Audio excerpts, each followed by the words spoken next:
6 महीने से जो छोटे बच्चे हैं उनको ब्रेस्ट फीडिंग करवाइए, अननेसेसरी क्राउड में ना लेके जाइए, ठंड में एक्सपोज ना करें। दूसरा, 6 महीने से ऊपर बच्चों को कॉम्प्लीमेंट्री फीडिंग, घर का बना हुआ अच्छा सा खाना दीजिए। तीसरा, मेरा ये लोगों को ये आग्रह होगा कि वैक्सीनेशन का भरपूर फ़ायदा लें। चौथा ये है कि अगर घर में कोई बच्चा बीमार हो, स्कूल मत भेजिए। ये मत सोचें कि स्कूल डेज मिस हो रहे हैं, इससे होगा कि एक स्कूल में बच्चा जाएगा वो सभी को स्प्रेड करेगा।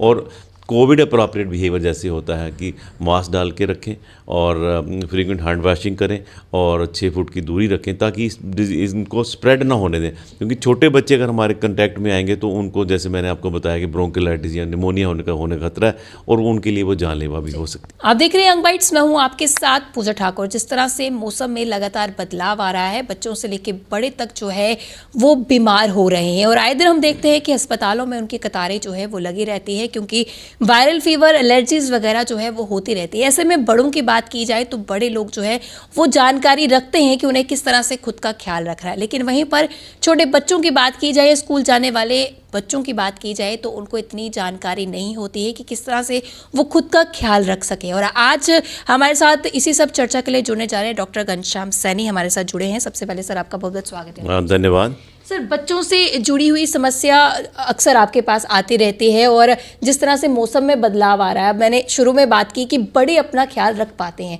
बच्चों में इस मौसम में क्या कुछ जो डिजीज़ जो हैं या बीमारियां देखने को मिल रही हैं, पहले यही जानेंगे। पहले तो जैसे मैं बताऊं कि हमारा जो ओपीडी का जो सेंसस है पिछले कुछ 3-4 हफ्ते से ये है कि 30% से ज़्यादा 35% जो है रेस्पिरेटरी केसेस हैं और उसमें ज़ुकाम, गला ख़राब, खांसी और निमोनिया के केसेस हैं। तो ये अक्सर देखा जा रहा है।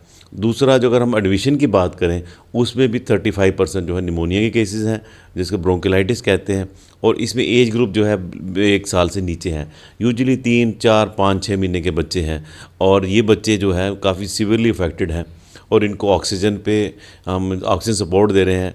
लकीली हमारे पास एक अच्छा डिवाइस है जिसको हम कहते हैं HHFNC डिवाइस है, उसकी हेल्प से हम उनको ऑक्सीजन देते हैं, हाई प्रेशर को देते हैं। तो कहीं ना कहीं ये पेरेंट्स की लापरवाही हम कहेंगे क्योंकि बच्चा जो इतना छोटा है वो खुद का ध्यान तो नहीं रख सकता है, तो इसमें पेरेंट्स जो है वो कहाँ पर चूक जाते हैं? क्योंकि अक्सर हम देखते हैं कि सर्दियों में कैप भी लगाई होती है, गर्म कपड़े भी उसे पहनाए होते हैं, लेकिन फिर भी इस तरह की केसेस आती है, अब कहाँ पर चूक होती है?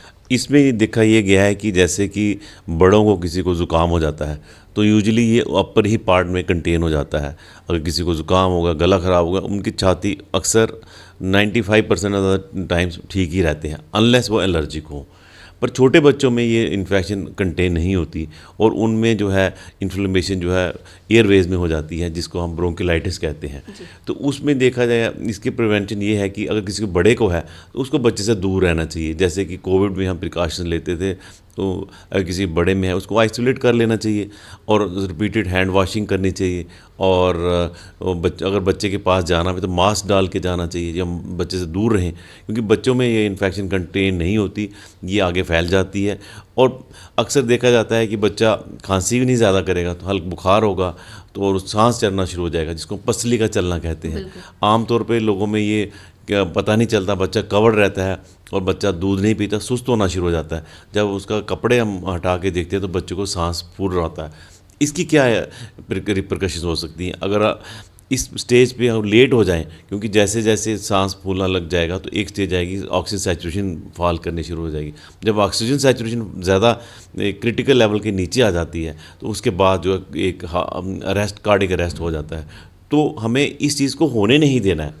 इसके लिए ये है कि बच्चे को अगर ज़ुकाम है, छोटे बच्चे को, उसका ध्यान रखें और उसका देखें कि अगर सांस तेज़ ले रहा है या बच्चा फीड नहीं ले रहा है या बच्चा थोड़ा सुस्त है तो इमीडिएटली हॉस्पिटल आ जाएं। क्योंकि इनिशियल स्टेज में अगर हम इसको ट्रीट करेंगे, जैसे मैंने आपको बताया कि ऑक्सीजन हम देते हैं या कैनुला से देते हैं या नेज़ल कैनुला से देते हैं या HHFNC जो हाई फ्लो देते हैं, वो डिपेंड करता है सिवियरिटी कितनी है।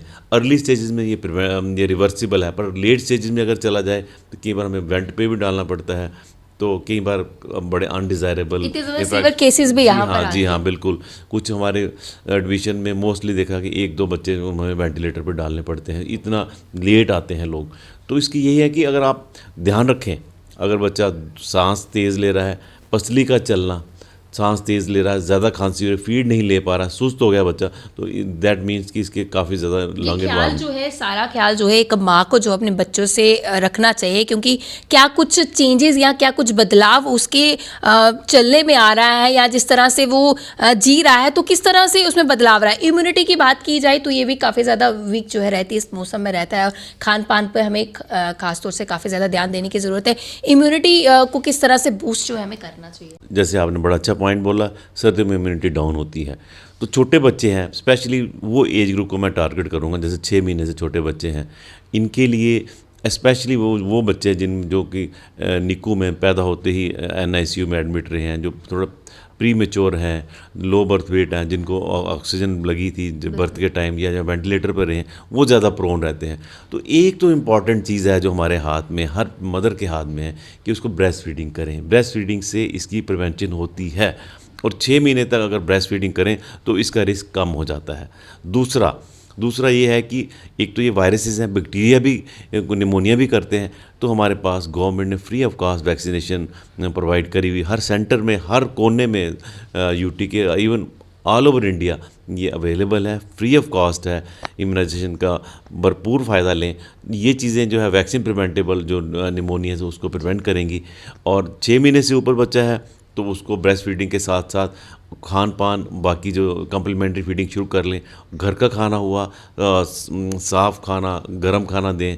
स्ट्रीट फूड वगैरह बड़े बच्चे ना अवॉइड करें, जैसे कोल्ड ड्रिंक, जूसेस, एकदम ठंडी चीज़ें अवॉइड करें, क्योंकि उससे जो गले में प्रॉब्लम हो सकती है, उससे इन्फेक्शन बढ़ने का डर। मैं पूछने ही वाली थी आपसे, आपने ये चीज़ें बताई कि क्या क्या चीज़ें हमें नहीं लेनी चाहिए, क्योंकि जंक फूड की बात की जाए तो वो बड़ों के लिए भी जो है वो ठीक नहीं रहता, लेकिन बच्चे जो है वो मानते नहीं। ऐसे में सर्दियों की बात की जाए तो सर्दियों में ज़्यादा क्या कुछ हमें इंटेक करना चाहिए, बच्चों को खासतौर से माओं को क्या कुछ देना चाहिए, जो स्पेशली स्कूल गोइंग, क्योंकि जब बच्चा बाहर जाता है तो कहीं ना कहीं वो बाहर की चीज़ों की तरफ ज़्यादा ललचाता है, तो उनके साथ ही उनको टिफ़िन में ऐसा क्या कुछ दिया जाए या जो उनके लिए हेल्दी भी रहे और टेस्टी भी रहे।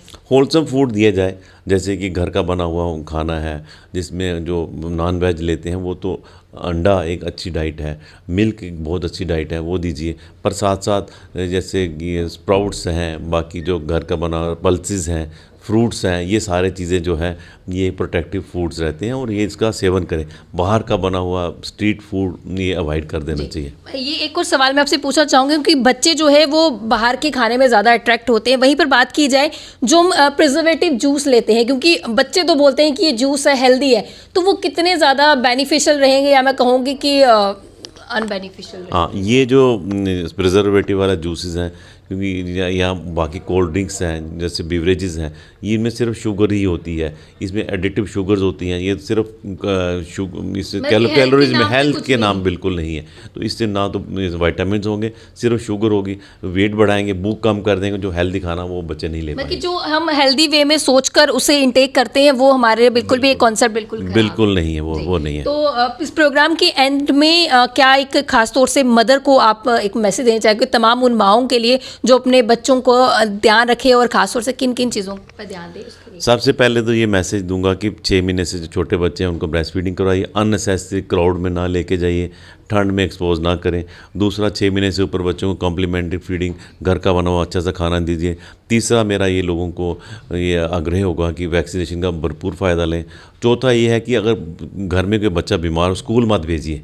ये मत सोचें कि स्कूल डेज मिस हो रहे हैं, इससे ये होगा कि एक स्कूल में बच्चा जाएगा वो सभी को स्प्रेड करेगा। और कोविड अप्रोप्रिएट बिहेवियर जैसे होता है कि मास्क डाल के रखें और फ्रीक्वेंट हैंड वॉशिंग करें और 6 फुट की दूरी रखें, ताकि इनको स्प्रेड ना होने दें। क्योंकि छोटे बच्चे अगर हमारे कंटेक्ट में आएंगे तो उनको, जैसे मैंने आपको बताया कि ब्रोंकिलाइटिस या निमोनिया होने का खतरा है, और उनके लिए वो जानलेवा भी हो सकती है। बहुत बहुत धन्यवाद हमारे साथ जुड़ने के लिए। तो तमाम जानकारी हमें डॉक्टर ने पहुँचाई और बताया कि किन किन चीज़ों का ध्यान देने की हमको ज़रूरत है, खासतौर से माओं को, अपने बच्चों को जो वो स्कूल जा रहे हैं उनको ध्यान देने की ज़रूरत है, और जो न्यूबॉर्न बेबी है उनको भी किस तरह से ध्यान देना। ब्रेस्ट फीडिंग जो है 6 मंथ तक बहुत ज़्यादा कंपल्सरी है उनको करवाना, और इस मौसम में आप बीमार ना पड़े। हमारी यही कोशिश थी कि हम आप लोगों तक अवेयरनेस पहुंचाएं, ताकि आप लोग जागरूक होकर उन चीज़ों को अपनी डेली रूटीन लाइफ में अपने बच्चों के साथ इंप्लीमेंट करें। अगली अपने लेकर फिर मैं हाजिर हूँ। तब तक के लिए आप देखते रहिए यंग बाइट्स। जर्नलिस्ट अमन शर्मा के साथ मैं पूजा ठाकुर, यंग बाइट्स जम्मू।